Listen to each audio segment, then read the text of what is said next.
Hello, everyone. Welcome to today's Product People event. Thank you so much for joining us. Today's session is about discover how to unlock your business productivity in just 8 weeks. And Nadav will talk about case study from Spotify related to this topic. And I'm also really excited and curious to learn how to unlock our business productivity in just 8 weeks. Before starting the presentation, I would like to share a quick introduction about myself. I'm Çakıl. I am an associate product manager at Product People. I have a background in electrical and electronic engineering, and my product management journey began 3.5 years ago.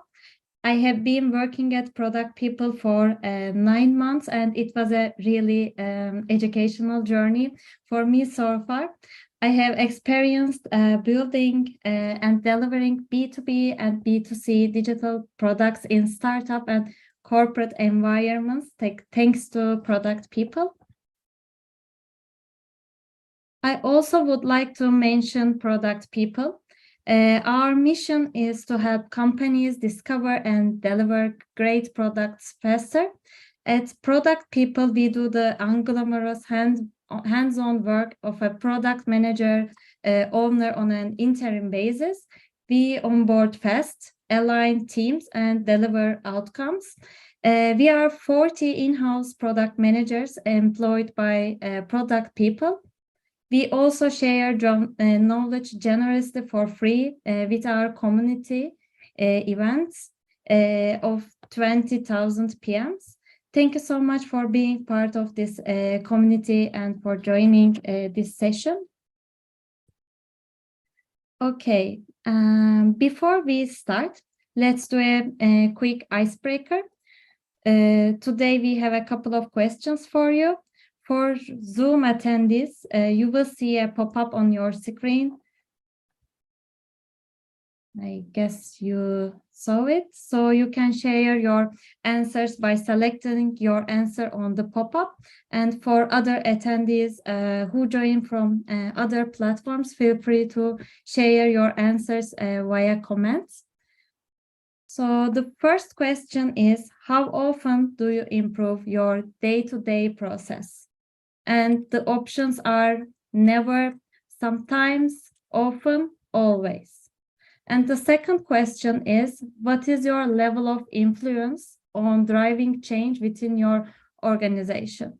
The options are very low, medium, high, and very high.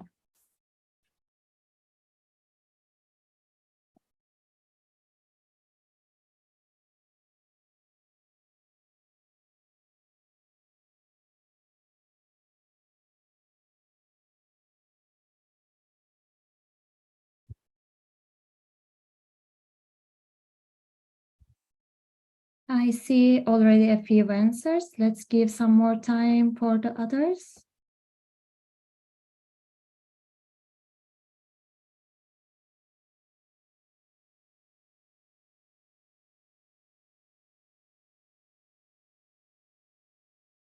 Those who haven't yet answered, there is still time.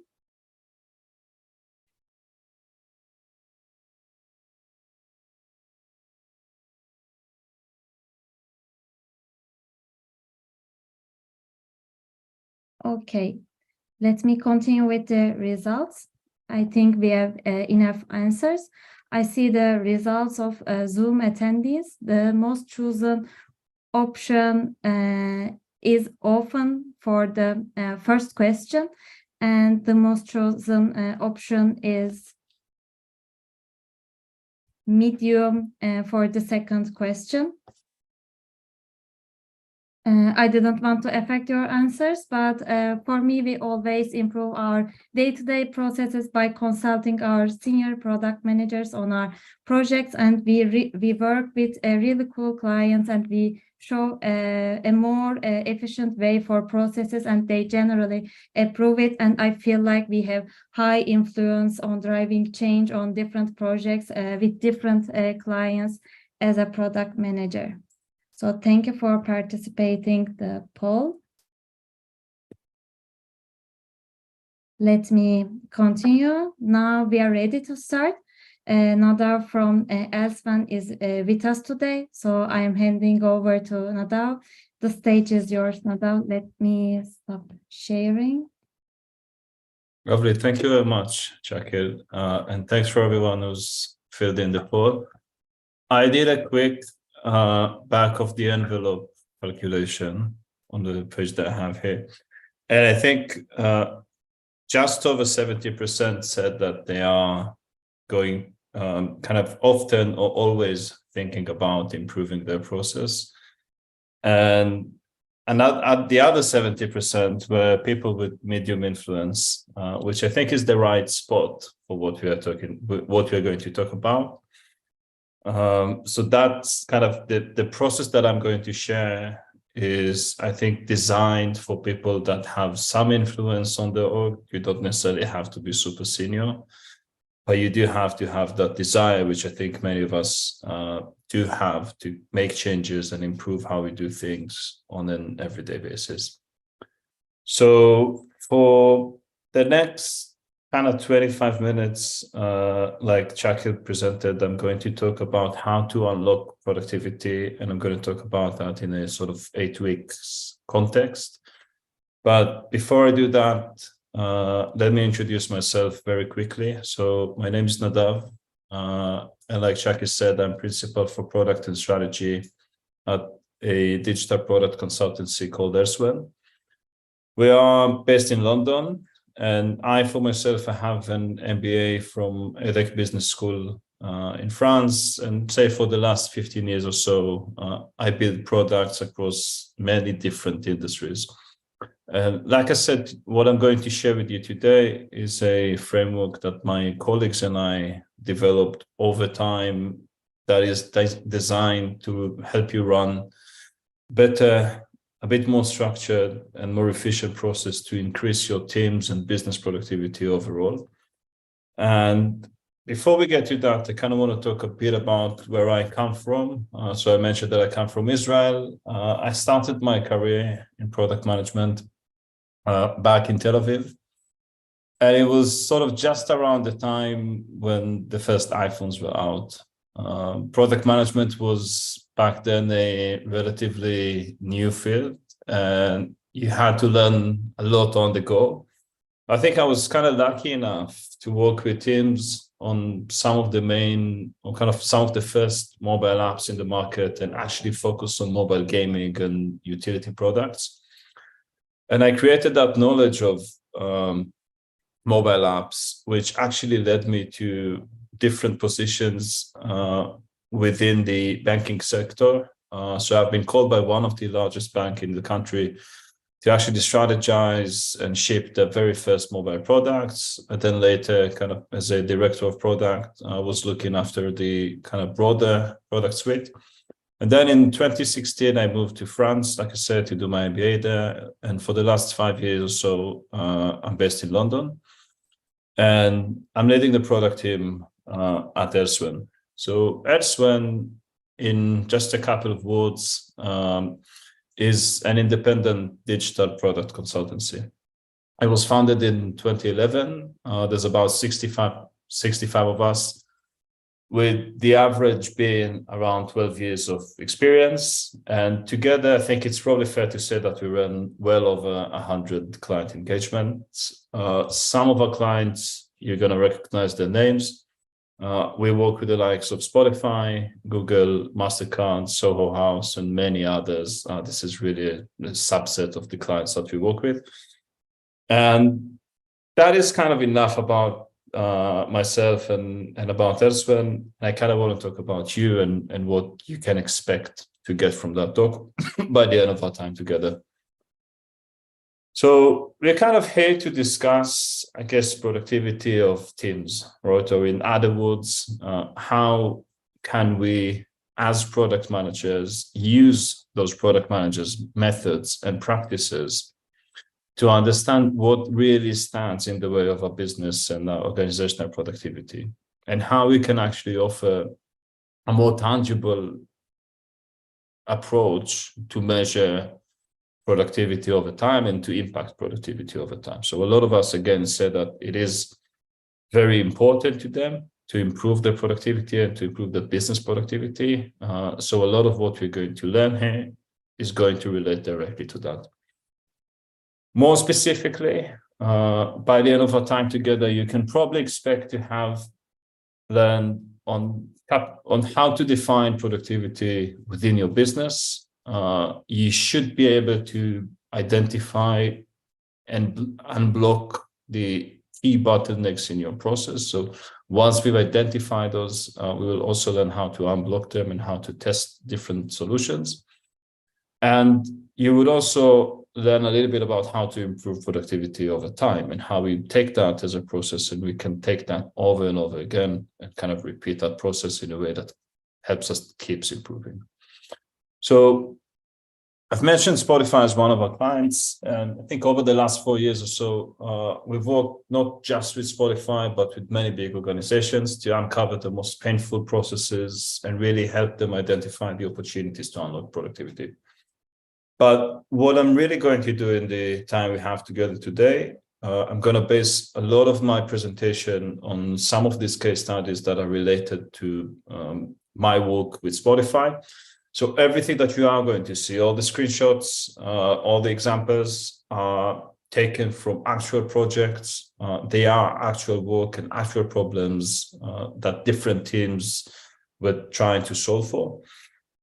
And at the end of that talk, I'm going to share 2 different artifacts that could actually help you kind of follow and repeat that process within your business, right?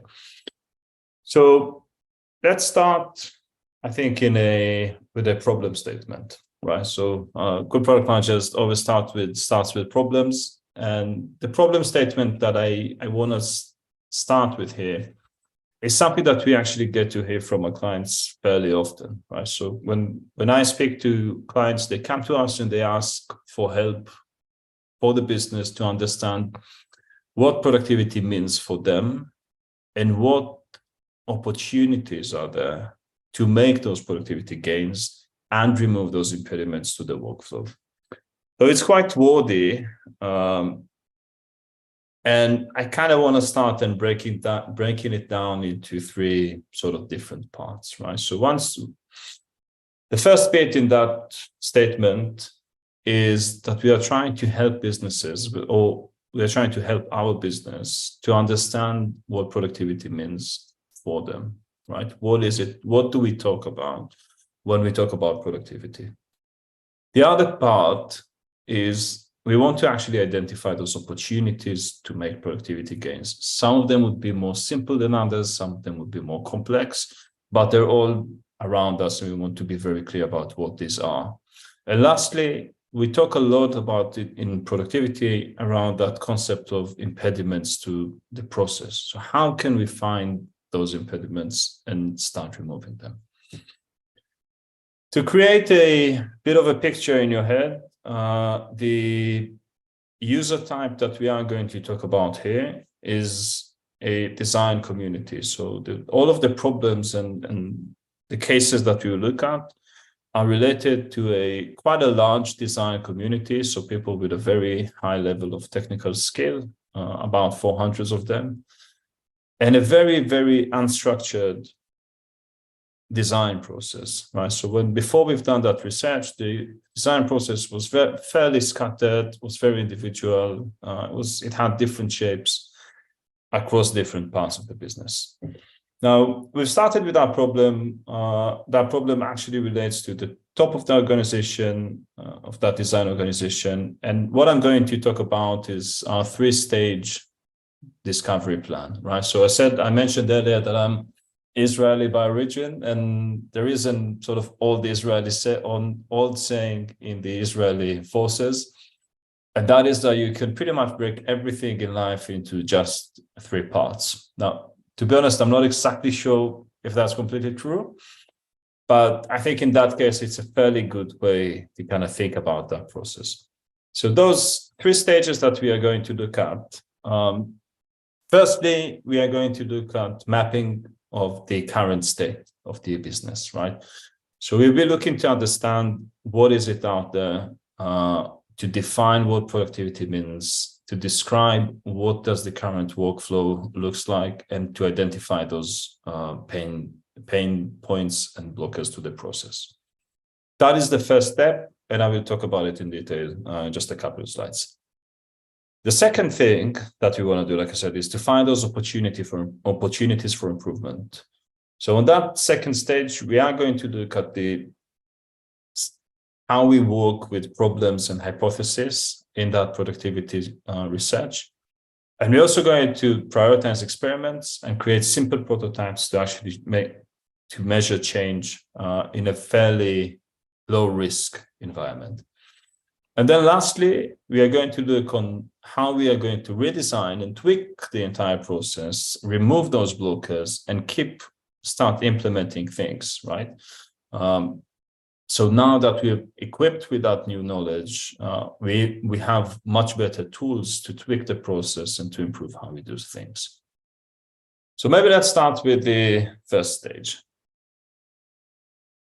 And to start with the first stage, I actually want to take you to business school. Kind of going to throwback to business school days for those of you who've attended, and talk about the kind of dictionary definition for productivity. So when we are being taught about productivity, right, in business school, we oftentimes talk about it as a process that is intended to really ensure that we get a huge bang for our buck, right? So the classic definition for productivity focuses really on that rate at which a company produces goods and the amount that they produce. And we take that and we compare that with how much time, work, or money is needed to produce that. And if we actually take that into the realm of designer productivity, we could quite intuitively translate that into, the number of screens that designers are going to produce, or how quick they're going to create them, or, for example, how many Figma components they've submitted. Now, if all of you are product managers, right, you know already that quantitative way of measuring goods might be really good for a factory, but it's not completely helpful for any creative process, or in fact, I think for many of the modern jobs. And so we start that kind of first stage by defining what productivity means for us. I think creating a definition that really works for your business is the first crucial step in really creating your North Star. So the way we've defined productivity and created that shared definition that is really aimed to provide everyone across your business with that North Star. Here with Spotify, we started with a group of Spotify designers, I mentioned them earlier, and we came up with different definitions for productivity until we settled down on that definition that you see on screen, according to which designer productivity, and notice that we've added the designer part to that because we are being very specific about whose productivity are we measuring, was defined as the ability to deliver measurable value free from restrictions or complexity in our workflow. So we changed the emphasis in our definition, and we put that on creating that measurable value and the unimpeded workflow, right? So the next thing you actually want to ask about it, and I think that's a fair question, is if we improve value compared to what? How we are improving something. And my answer to that is that we need a good baseline, right? And we call that baseline a blueprint, and we design that, we arrive at that by a series of interviews and conversations with the users, similar to what you would do with many of your other discovery work. Right, so to really understand that baseline of restrictions and friction, we interviewed here quite a few people, and we tried to gather a large amount of organizational knowledge, right? So once you reach out to your business, you start gathering that knowledge. And we at Elsewhen, we use Notion to really put all of our research findings in one place. And we create a very simple, very clear project wiki from the very beginning of our research, right? Now, the key here is that every row that you see on the screen in that table really represents a unique problem, right, or a blocker in a process in the process. And you can see here under the themes that we've bucketed those findings into several themes, from training to guidance to migration to documentation, all sorts of different themes. Under each, there's different problems, right? So now we start building some indicators to where we could experience bigger problems, right? So you would start seeing those repeating themes and those bigger problem areas. And we use that to select those indicators of where we should potentially start focusing later. But also that artifact, when it lives in Notion in a very collaborative environment, right, really helps your different stakeholders across the business to decide and to engage with your research at different levels, right? So that tool is available for a lot of people, and they can decide whether they want to get deep and actually get familiar with each and every problem, or are they happy to just have a good high-level understanding of that? Now, once we started looking into those different themes, we start assigning to some of them, to those areas where we identify some bigger challenges, we start talking about pain, right? And that's quite a heavy word, but we start looking at those different themes of pain, and we want to continue. We saw that on the database, and now we want to continue with that painful process of quantifying pain, right? And to do that, we've developed something that we call the pain index. And that thing looks actually at 3 different dimensions. First, we look at the frustration level that a given step or a given part of what we found is causing. And we then multiply that by the time it costs to the user and the frequency of that step, right? Or in fact, how often it occurs, how many times you have to go through that.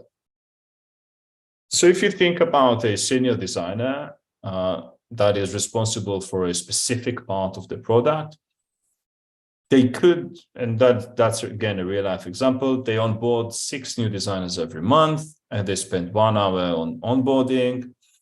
And that process of spending that time actually causes a really high frustration level, and say 7.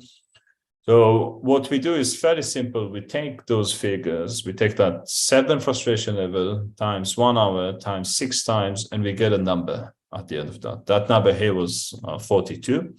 And it's quite arbitrary, but it is useful when we start mapping out those pains into a blueprint, right?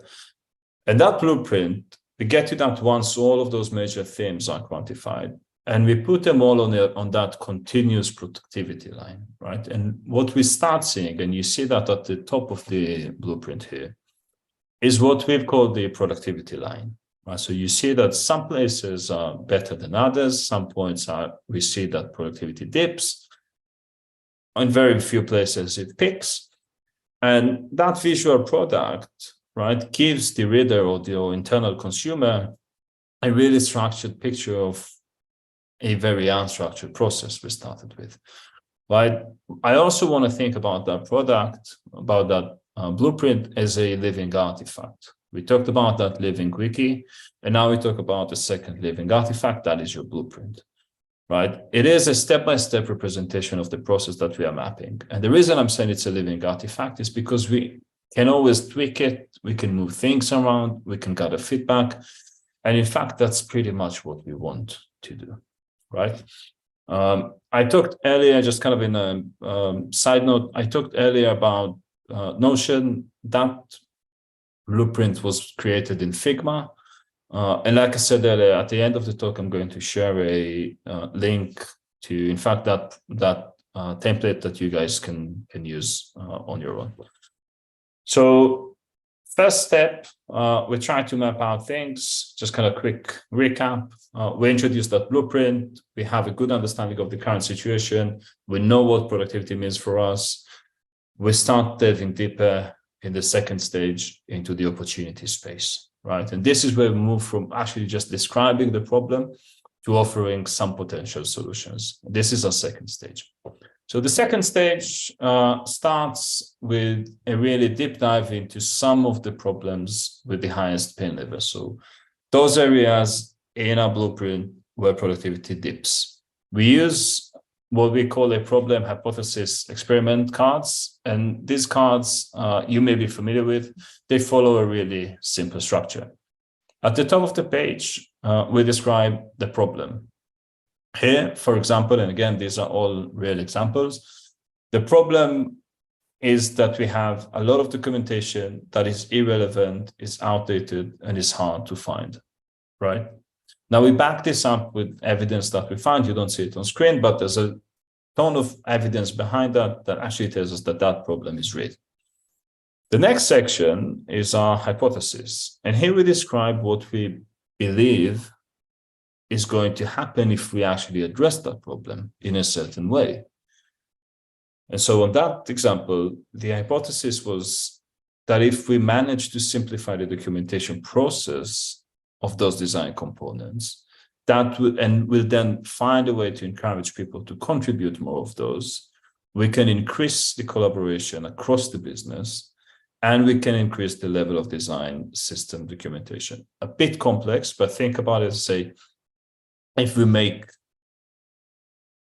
contributions easier, more people would like to contribute. And then the third part is actually our experiment. This is how we're going to test that hypothesis.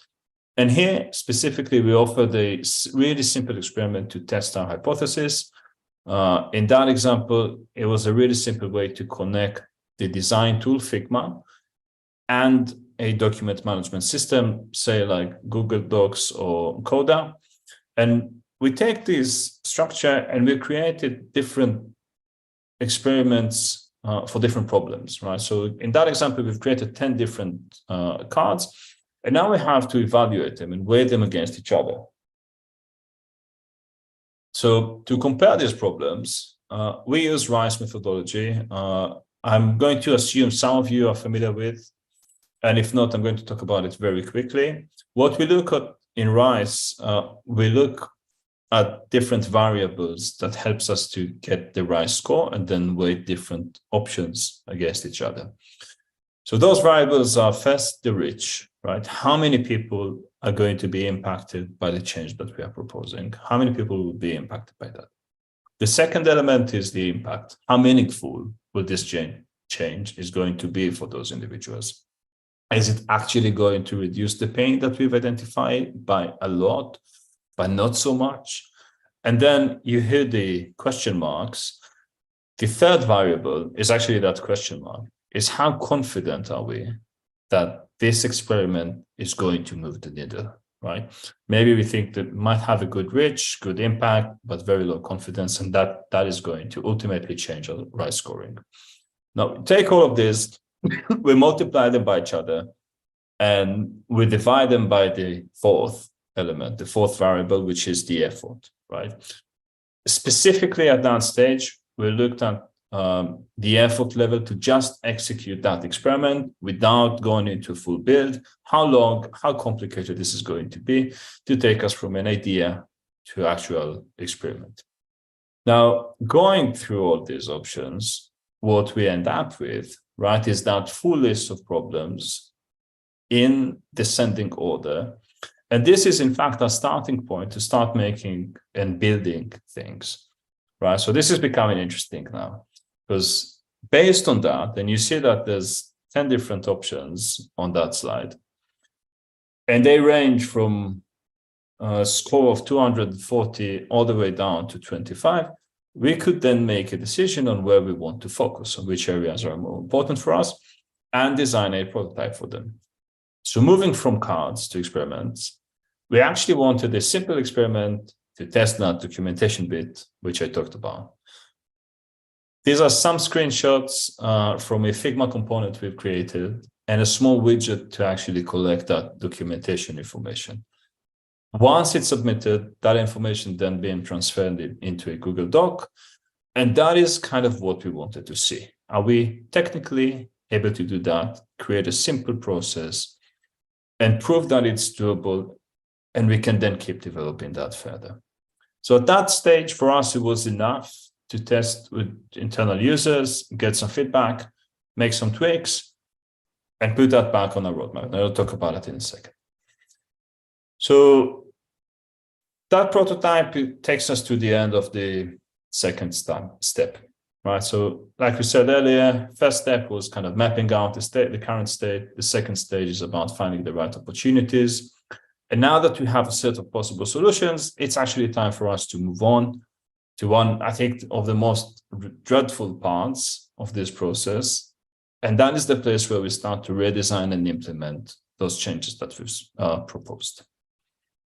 So the last stage, we call it redesign and implement, starts actually by looking at that blueprint that we saw at the first stage. We look at that blueprint again, and we start imagining how that process could look like, right? Or what it could, in a different world, look like, and what changes and tools are going to help us to get that impact that we want. Now, some of these tools, some of these solutions would be implemented by just changing the order of things, or very simple solutions. Others are going to require some new tools, or maybe a new product or new software that you will build for your business, for your organization. And in any case, what we are striving to do here is to remove those dips that we saw on the original blueprint and flatten them at least, or if possible, make them into a peak, and that peak where productivity thrives. So that is one thing that happens on that last stage. The other thing is that we actually want to start measuring change over time, right? So we've created a new definition for productivity, and that also means that we need to start measuring that definition differently, right? We need to break it down into objectives and key results. So here in that example, we focus again on that problem of documentation, but here we've created a clear objective, and that objective was to increase the completeness rate of that design system documentation, right? So we knew that there's an issue with documentation that causes that problem, and now we want to start improving on that.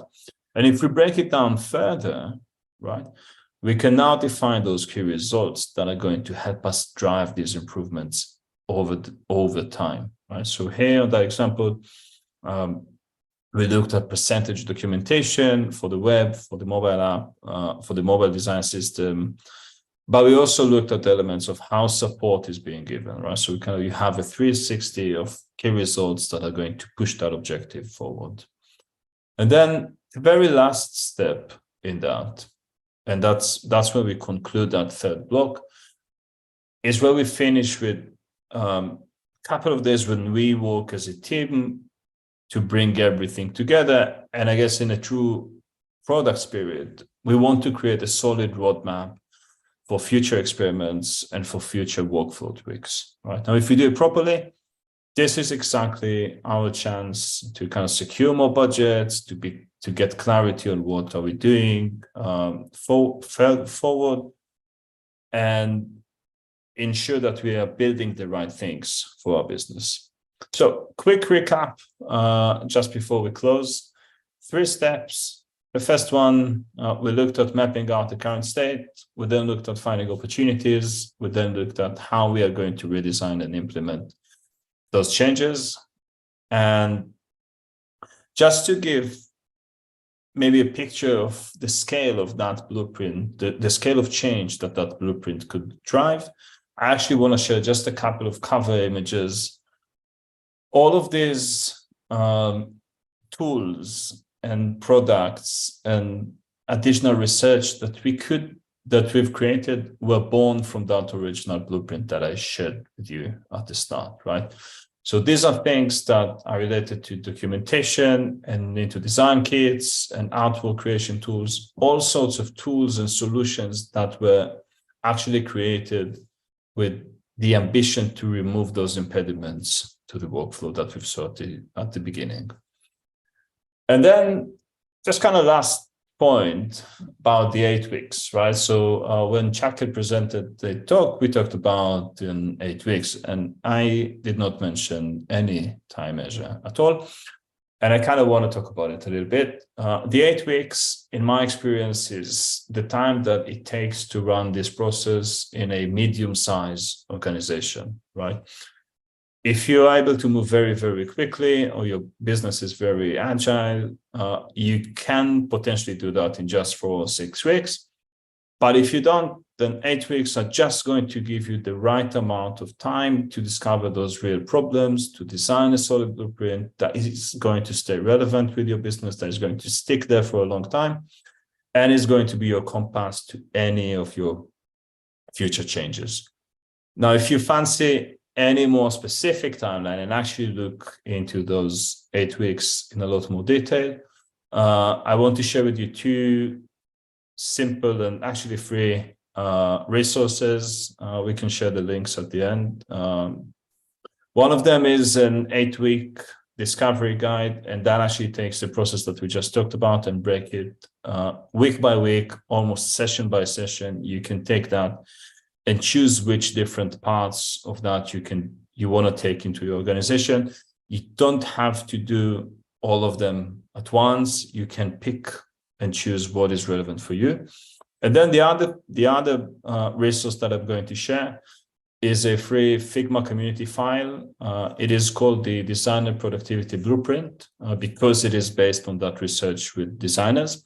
But really what it is a set of workshops and blueprint templates that you can use to run a very, very similar process to what I just showed you. It is available on the Figma community website, and it's already been downloaded over 8,000 times.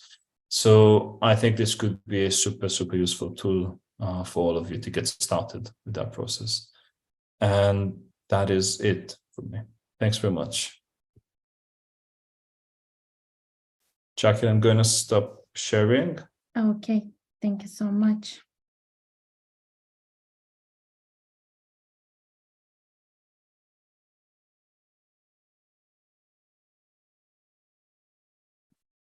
Okay, thank you, Nadav. This was really beneficial and inspiring. We will continue with the Q&A session. Please share your questions with us by sending them on the chat or by commenting on our other platforms. While you send us over your questions, I will share a bit more about product people. Okay, so let me continue with use cases to engage with product people. We work as interim product managers or leaders to cover permanent positions while companies are hiring. The process often takes 3 to 9 months per role. And we also cover parental leaves. It often takes 3 to 12 months.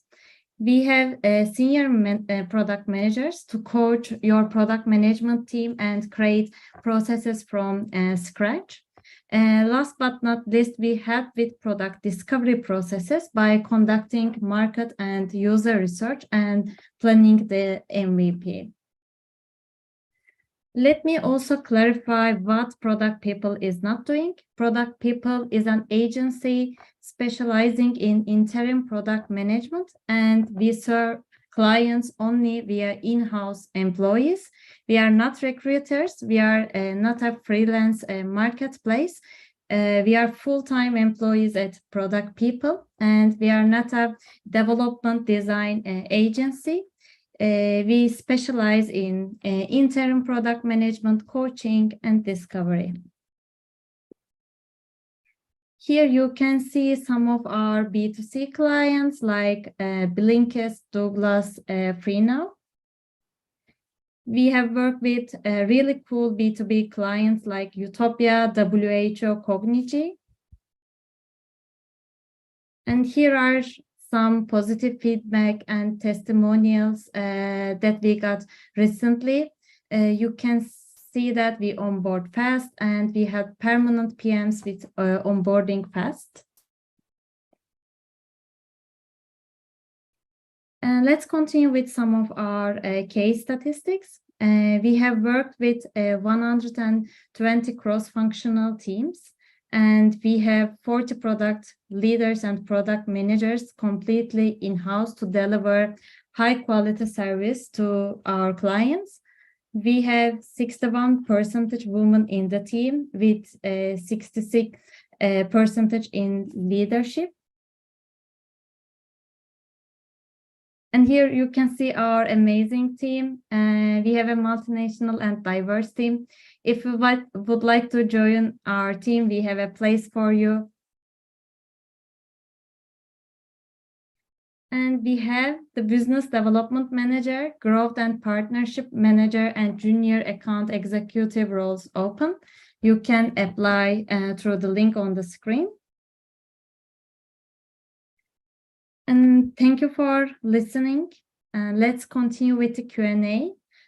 Zoom attendees, please feel free to share your questions on chat, and other attendees can share questions by using the comment section. Okay, we have received some questions. Let me start with the first one, Nadav. We have a question from Zoom from Stacy. Do you have guidance on how to pitch or follow this process at an organization for less senior product managers? Yeah, that's a really good question. Thanks, Stacy. I think the one thing from that process is that you don't necessarily have to pitch the entire process, right? And if anything, I would look at that and think what is most relevant to your business. And it could be to start with just one part. So that part, to me, could be your definition for productivity. And there's a certain set of exercises that you can do to define what productivity means for your business. Building the blueprint on its own normally gives a really good picture for the business to where investment should go towards, right? So and again, that is a much simpler and shorter process. So once you've created, I think, and we've done that several times, and we do that over and over again, once you do have that blueprint, more senior stakeholders would almost intuitively would become more interested in that, because they would see where drops in your process are happening and where the peaks are. So maybe just pick the one thing that would resonate with your business the most and just start with that and build the following steps on top of that. That would be my advice. Okay. Thank you for the question, Stacy. I hope the answer was helpful for you. We have a new question from Joao. Have you experienced drawbacks from using quantitative metrics such as RISE for qualitative issues? I often tend to, I think, Joao, actually experience the opposite, right? So I think a lot of the time when you run qualitative research, the question that comes in many organizations is that how we are going to know that this is valid, that that the confidence that you have in your research is strong enough. And I think what RISE is doing in a way, and that pain index that I've shared, is taking that qualitative nature of your artifacts and your research, and it's trying to bring them a little bit closer into the quantitative aspect, right? Into the quantitative space. So I guess normally, in my experience, it actually been perceived in a really positive manner, because stakeholders are actually not just being engaged with quantitative aspects of the world, but also how you actually measure things in a more structured. And I think what really matters here is the structure and the way that the method is consistent. I think that's what makes the big change. I don't actually think I've ever experienced any drawbacks in the other direction, if I'm honest. Thank you, Joe. Thank you for the answer. We have received a new question from Lama. how to involve team to conduct experiments to improve the productivity, as not everyone are eager to be part of it. How to do that? It has to do, I think, a lot with the nature of your business. Laman, I'm not sure about the specifics.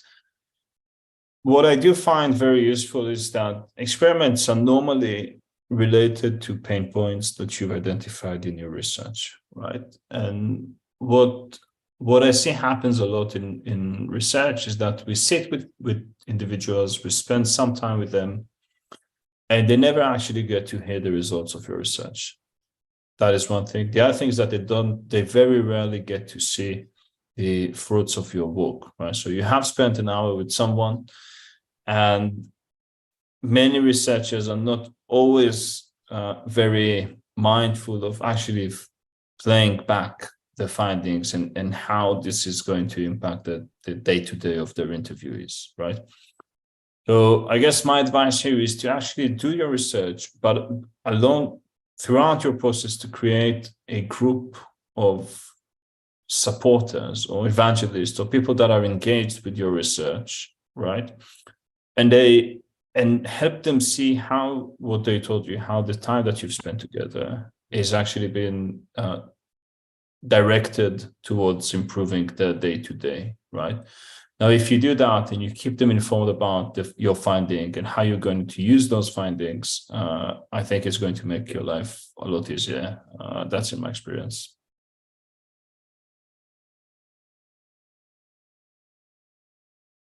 Okay. Thank you, Laman, for question, and thank you, Nadav, for answer. We received a new question from Joao.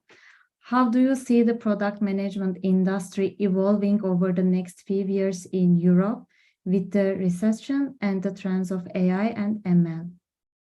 I think we might actually be better taking that question offline, Joe. Let's stay in productivity zone for now. Okay, so while waiting for receiving our attendees' question, I can ask my question. I really like that you approach an internal problem like a customer problem in this case study, and you have explained the steps to unlock productivity for this case study under map current state, find opportunities, redesign and implement. And which step was the most challenging part for you? Oh, that's a very good question. I think the part that is sometimes most difficult is actually the last part, right? Is that when you start getting into implementation, I think that in a way relates back to Laman's question, right? So even if you do that in a relatively technical organizations or kind of fairly advanced and agile, there's a bit of an element which we didn't talk a lot about, and that is the resistance for change, right? So businesses and individuals would sometimes, just because of there's a change coming, would push back. And I think when we start rolling out a change, we move into that kind of change management space, and some of the challenges that we may be familiar with from that space also exists when we roll out experiments and we try to change internal ways of working. I guess that is one thing. The other thing, which is not always easy, is to move from a very high level definition for productivity into those objectives and key results, right? So the more granular, the more specific we go, that exercise becomes a lot more challenging and requires a lot more influence, but you will build that influence within the business, I think, over time. So these are the two areas that I think are slightly more challenging than others. Thank you. Okay. So Thank you so much, Nadav, for sharing your insights with us. And thank you, everyone from YouTube, Twitch, Facebook, and LinkedIn for joining us. If you have any questions or comments, feel free to reach out to us through different channels. And see you next time. Thank you for your time. Thank you.